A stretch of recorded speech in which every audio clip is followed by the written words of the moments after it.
నీకు తెలుసా? ఐఐటి ఖరగ్పూర్ విద్యార్థి తన హాస్టల్ గదిలో వేలాడుతున్నట్లు గుర్తించారు.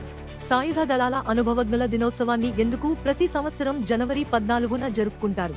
మహారాష్ట్ర 6 చనిపోయారు. 2 క్లిష్టమైన టెంపో రామ్స్ ట్రక్కు నాసిక్లో ఇనుప రాడ్లను మోసుకెళ్లడం. ఫాకప్ మాంచెస్టర్ యునైటెడ్ పీప్ ఆర్సెనల్ పెనాల్టీలపై 4వ రౌండ్కు చేరుకుంది. 2వ తుఫాను తాకినప్పుడు ఫ్రాన్స్ యొక్క మాయోట్ వరదలు మరియు బురద జల్లులు. టోరెస్ పొంజీ పథకం. ఈఓడబ్ల్యూ ప్రోబ్లో మరో 6 మంది విదేశీయుల పేర్లు, లాకులు జారీ చేయబడ్డాయి. సీనియర్ న్యాయవాది ఇక్బాల్ చాగ్లా కన్నుమూశారు. న్యాయ వ్యవస్థలో అవినీతికి వ్యతిరేకంగా స్వరం పెంచిన బొంబాయి హైకోర్టు ఐకాన్.